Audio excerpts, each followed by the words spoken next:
ഈ പടത്തെപ്പറ്റി പറയുകയാണെങ്കിൽ ഇതിൻ്റെ ഡയറക്ടർ എന്ന് പറയുന്നത് എസ് വിപിനാണ്.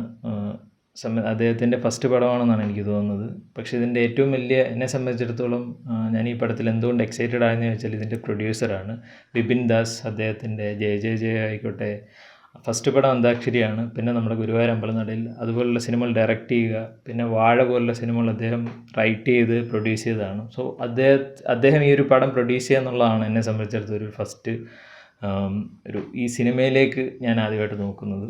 സോ അദ്ദേഹം ഇതിൻ്റെ ഭാഗമാണെന്ന് പറയുമ്പോൾ അദ്ദേഹം നല്ല നല്ല സിനിമകളുടെ ഭാഗമാകുന്ന ഒരു വ്യക്തിയാണ്. സോ ഭയങ്കര എക്സൈറ്റഡ് ആണ് അദ്ദേഹം ഈ ഒരു പടം പ്രൊഡ്യൂസ് ചെയ്യുന്നതെന്ന് പറയുമ്പോൾ തന്നെ. പിന്നെ അങ്കിത് മേനോനാണ് ഇതിൻ്റെ എന്താ പറയുക മ്യൂസിക് എന്ന് പറയുന്നത് വിപിൻ ദാസിൻ്റെ ഒരു സ്ഥിരം ആളാണ്. മ്യൂസിക് ഭയങ്കര റിഫ്രഷിംഗ് ആയിരുന്നു, എസ്പെഷ്യലി ബാക്ക്ഗ്രൗണ്ട് സ്കോറൊക്കെ. ഇതൊരു ഔട്ട് ആൻഡ് ഔട്ട് എൻ്റർടൈനർ, ഒരു ഫൺ പടമായിട്ടാണ് എനിക്ക് തോന്നുന്നത്. ജോമോൻ ജോർജുണ്ട്, നമ്മുടെ സിജു സണ്ണിയുണ്ട്, മല്ലിക സുകുമാരൻ, പിന്നെ നമ്മുടെ ബൈജു ചേട്ടൻ. അദ്ദേഹത്തിന് ഒരു കിടിലൻ ക്യാരക്ടറാണെന്നാണ് എനിക്ക് തോന്നുന്നത്. തഗ്ഗിൻ്റെ ആളാണ്. സോ ഈ ഒരു പടത്തിലും അദ്ദേഹത്തിൻ്റെ ഒരു കിടിലൻ ക്യാരക്ടർ ഞാൻ പ്രതീക്ഷിക്കുന്നു. ഒരു ഔട്ട് ആൻഡ് ഔട്ട് എൻ്റർടൈനർ പ്രതീക്ഷിച്ച് പോകുന്ന എല്ലാവർക്കും ഇതൊരു നല്ല കിടിലൻ സിനിമയാവുമെന്ന് ഞാൻ പ്രതീക്ഷിക്കുകയാണ്. നിങ്ങൾ ഈ ഒരു ട്രെയിലർ കണ്ട സ്ഥിതിക്ക് അതിൻ്റെ അഭിപ്രായം നിങ്ങളും പറയാം.